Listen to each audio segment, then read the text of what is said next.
Hello, my friends. Here we are in week 2 of ESOL 033. Please make sure to look for my course announcements. You'll notice that I have listed your assignments for this week in the course announcement. I've told you how to find those assignments in the easiest way in Brightspace. You have over on the right your calendar that shows you that these assignments are due on February 11th at the end of the day.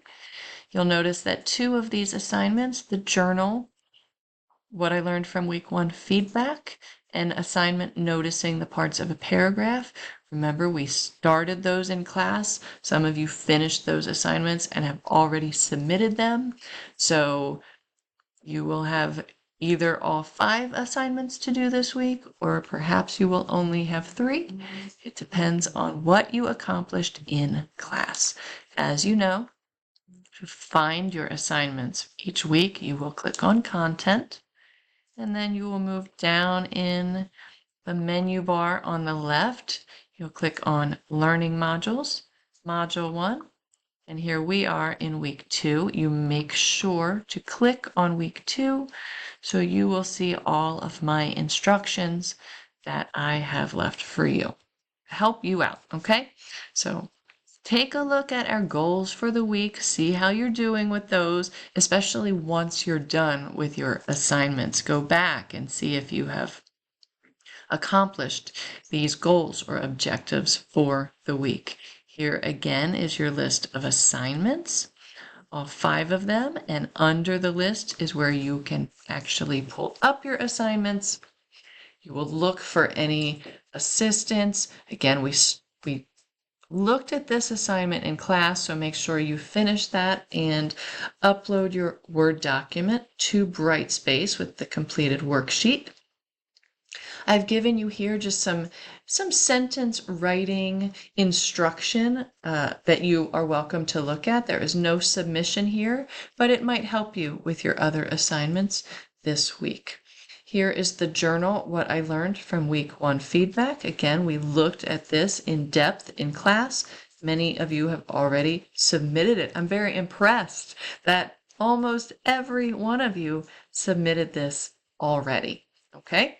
If not, get that done for me, please. This assignment here, more sentence writing practice, it's given in quiz form, but it is just asking questions about you, having you practice writing complete sentences using the question to turn those same words, using many of those same words to turn them into an answer. What would you like students to call you in class? I would like students to call me Bethany in class.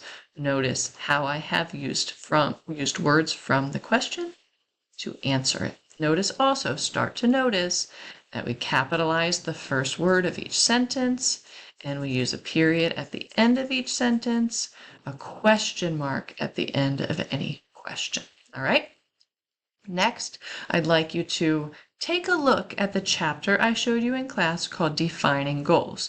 And remember that I'm looking for you to just find the big ideas about the 3 different types of goals, because you'll see you have a little quiz here that's actually having you practice put sentences in order to create a 5-sentence paragraph. Okay, so you'll check that out. Complete that quiz. And then I have one more thing related to goals for you. I'd like you to watch this video. It is short, but it's getting you started thinking about your college and career goals, because you'll start to write about those next week. All right, watch this video for me, and then try this quiz right here. Again, it's short, it's brief. Pay close attention to these words that spell out SMART: specific, measurable, achievable, relevant, and timely. Okay? There's some extra information, much of which you've already seen, about paragraph writing here in this link. Nothing to submit, just wanted you to have that information. That's it for this week. You know to contact me if you have any questions. Don't forget again to check your grades. I clicked on grades there as we did in class. Right here where it says percentage, you need that to be 70 or above, as you know, for ESOL classes. If you have any zeros for your points, that means you've missed something and you need to get it done for me. Look, these assignments are building quickly. You do not want to fall behind. If you have just this little dash mark, that means it's okay. It's not missing at this point. It's only if this blue area says 0. That's when you know you have something missing. Okay? All right, everybody. That's enough for me. I'll talk to you all soon.